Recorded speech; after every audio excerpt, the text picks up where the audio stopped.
Saudara, saya akan membacakan firman Tuhan dari Roma pasal 10 ayat 8 sampai dengan ayat yang ke-11. Roma 10 ayat 8 sampai 11. Tetapi apakah katanya ini? Firman itu dekat kepadamu, yakni di dalam mulutmu dan di dalam hatimu. Itulah firman iman yang kami beritakan. Ini adalah firman iman. Saudara, namanya firman iman itu adalah perkataan iman. Dan itu tidak hanya di dalam hati, tetapi juga harus di dalam mulut, ya. Saudara, kadang-kadang kita itu punya iman di dalam hati saja, tetapi kita belum punya firman iman. Sebab kita tidak memperkatakan apa yang kita percaya. Itu penting sekali, saudara. Coba saya bacakan lagi ayat 8. Tetapi apakah katanya ini? Firman itu dekat kepadamu, yakni di dalam mulutmu dan di dalam hatimu.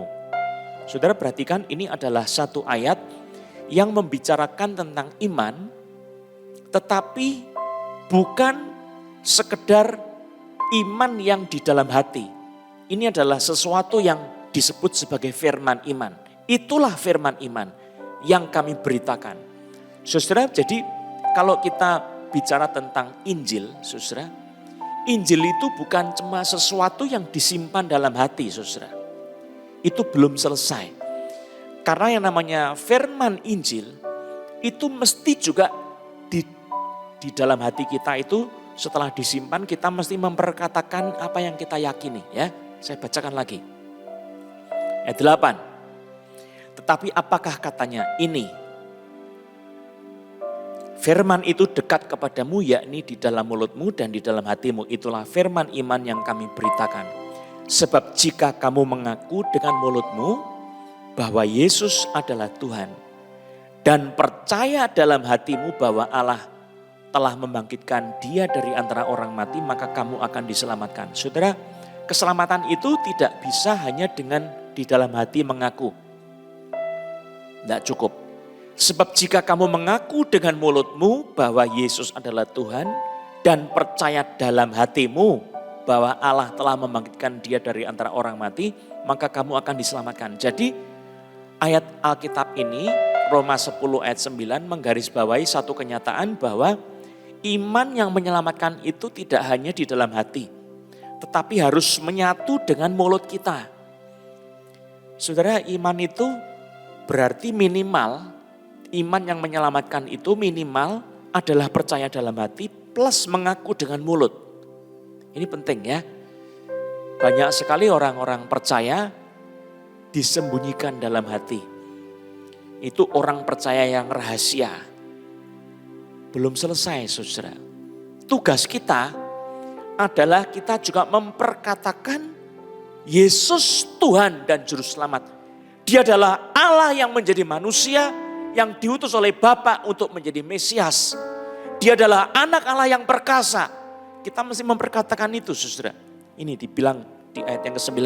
Sebab jika kamu mengaku dengan mulutmu bahwa Yesus adalah Tuhan. Mengaku dengan mulut, Yesus adalah Tuhan. Dan percaya dalam hatimu bahwa Allah telah membangkitkan Dia dari antara orang mati, maka kamu akan diselamatkan. Orang yang diselamatkan itu mesti percaya dalam hatinya bahwa Yesus itu sudah datang menjadi manusia. Dia menggantikan saudara dan saya, Dia mati di atas kayu salib, Dia menderita sengsara di atas kayu salib, memikul semua dosa-dosa kita, memikul semua hukuman dosa kita, lalu kemudian dikubur dan dalam kematiannya, kemudian bangkit pada hari yang ketiga. Itu adalah keyakinan iman yang saudara harus percaya dengan segenap hati. Hati kita mesti percaya bahwa Yesus adalah Tuhan dan Juru Selamat. Dan kemudian kita mengaku dengan mulut, Yesus adalah Tuhan dan Juru Selamatku. Saudara, banyak orang yang tidak berani mengaku bahwa dia adalah orang percaya. Bagaimana ini, saudara? Orang itu masih setengah saja diselamatkan, saudara. Karena firman Tuhan jelas mengatakan kita diselamatkan kalau apa? Kalau kita mengaku dengan mulut bahwa Yesus adalah Tuhan dan percaya dalam hati bahwa Allah telah membangkitkan Yesus dari antara orang mati. Jadi kita tidak boleh percaya cuma dalam hati. Itu sesuatu yang belum selesai. Aspek iman orang percaya itu adalah percaya dalam hati, meyakini dalam hati lalu bersaksi. Mengaku dengan mulut. Nah saudara, ini adalah satu pengakuan ya. Maka di dalam iman Kristen itu penting sekali yang namanya pengakuan iman. Yang disebut iman itu bukan yang di hati saja tetapi yang juga diakui. Kalau saudara mulutnya sama hatinya mengakunya beda saudara. Yang diakui firman Tuhan apa? Yang di mulut saudara saudara. Mulutmu misalnya mengatakan Yesus itu saya tidak percaya sama dia. Itu yang saudara dipegang teguh oleh Tuhan. Siapa malu bersaksi tentang anak manusia juga akan malu bersaksi tentang orang itu di depan Bapa di surga. Maka saya juga takut saudara kalau saya itu di dalam mulut saya sampai menyangkal Yesus. Atau saya takut bersaksi kepada orang lain, Bapa di surga melihat Yesus, dia memberi kebebasan kepada Yesus untuk menetapkan siapa yang menjadi miliknya. Dia akan berkata, siapa malu bersaksi tentang anak manusia, maka anak manusia juga malu bersaksi tentang orang itu di depan Bapa di surga. Yesus tidak akan mengaku orang itu jikalau orang itu tidak mau bersaksi tentang Yesus. Nah ini berat sekali saudara. Jadi saudara saya bersama-sama dengan semua orang percaya mari mengaku Yesus adalah Tuhan. Dia sudah mati bagi kita dan dia bangkit pada hari yang ketiga. Itu Injil keselamatan. Saudara, Injil itu adalah sebuah fakta sejarah. Tapi Injil bukan cuma fakta sejarah. Injil itu adalah pewahyuan bagi kita untuk kita diselamatkan. Namun membutuhkan respons iman dalam hati saudara. Dan pengakuan mulut kita bahwa Yesus adalah juru selamat dan Tuhan kita. Saudara tidak bisa hanya sekedar berdiam dalam diri kita masing-masing. Saya pokoknya percaya deh Yesus itu Tuhan dan juru selamatku. Lalu saudara tidak berani bersaksi. Saudara ini ayat tidak dibuat untuk kita simpen dalam hati saja ya. Tapi ini ayat bicara jika kamu mengaku dengan mulutmu bahwa Yesus adalah Tuhan, mengaku dengan mulut dan percaya dalam hatimu bahwa Allah telah membangkitkan dia dari antara orang mati, maka kamu akan diselamatkan. Jangan membatasi kenyataan yang utuh ini. Saya ulang, jangan membatasi firman yang utuh ini. Banyak orang Kristen, pendeta-pendeta tidak sadar, dia tidak berani bersaksi kepada orang lain, dia tidak mau bersaksi kepada orang lain, imannya belum utuh. Saudara, iman yang utuh itu walaupun sebesar biji sesawi akan membawa kita ke surga, saudara. Asal utuh. Ya. Iman asal utuh. Coba bilang iman asal utuh. Sebesar biji sesawi saja bisa membawa kita ke surga. Dan dia bisa memindahkan gunung. Kita mesti memperkatakan. Nah itu Markus 11 ayat 23. Apa juga yang kau katakan dengan iman. Ya, kita memperkatakan, hai gunung beranjaklah dan tercampaklah ke dalam laut. Asal tidak bimbang hati tetapi percaya bahwa apa yang dikatakan itu diperkatakan dengan keyakinan iman, tidak goyah, tidak bimbang. Maka hal itu akan terjadi baginya. Sudah perhatikan, itu berarti perkataan kita, pengakuan iman kita itu harus sesuai dengan fakta sejarah. Dengan Yesus Kristus yang menyatakan dirinya. Dan saudara itu iman kita. Saya ajak saudara berpikir dengan lebih jauh ya. Jadi iman itu minimal harus ada pengakuan dalam hati dan pengakuan mulut. Minimal ya. Nah aspek yang lain itu adalah perbuatan iman. Saya sering mengatakan itu 3 aspek ini adalah aspek yang utuh. Jadi percaya dalam hati, mengaku dengan mulut, dan kemudian bertindak dengan iman. Itu adalah sesuatu kesatuan yang disebut sebagai iman yang utuh. Nah saudara-saudara, Yesus bilang kalau kamu mengaku dengan mulut dan percaya dalam hati. Ya ini sesuatu yang namanya bagian yang mendasar sekali dari iman. Mengaku dengan mulut itu adalah satu pengakuan iman, tapi itu juga disebut sebagai perbuatan iman ya. Makanya Pengakuan itu adalah sesuatu yang paling vital di dalam iman orang percaya. Setiap kita harus mengaku bahwa Yesus adalah Tuhan. Saudara pernah tidak mengaku Yesus adalah Tuhan kepada orang-orang lain? Pengakuan iman itu menghasilkan keselamatan bagi kita semua. Saya bacakan, karena dengan hati orang percaya dan dibenarkan, dan dengan mulut orang mengaku dan diselamatkan. Saudara perhatikan, keselamatan itu lebih dari pembenaran. Coba katakan, keselamatan itu lebih dari pembenaran. Karena dengan hati orang percaya dan dibenarkan, dan dengan mulut orang mengaku dan diselamatkan. Perhatikan ini. Jadi kitab suci itu menghendaki kita semua mengaku dengan mulut dan percaya dalam hati, ya. Karena kitab suci berkata barang siapa yang percaya kepada Dia tidak akan dipermalukan. Ini janji Tuhan, ya. Percaya kepada Tuhan tidak akan beroleh malu. Artinya dia akan menerima penggenapan firman Tuhan. Hanya kita mesti bertekun di dalam firman yang kita percayai. Coba bertekun dalam firman yang kita percayai. Itu sesuatu yang mendasar, ya. Baru saja ada orang yang sebelah sininya sakit. Tuhan sembuhkan. Itu di betisnya kaki sebelah kiri. Roh Kudus yang menyembuhkan kau demi nama Yesus. Mari kita berdoa.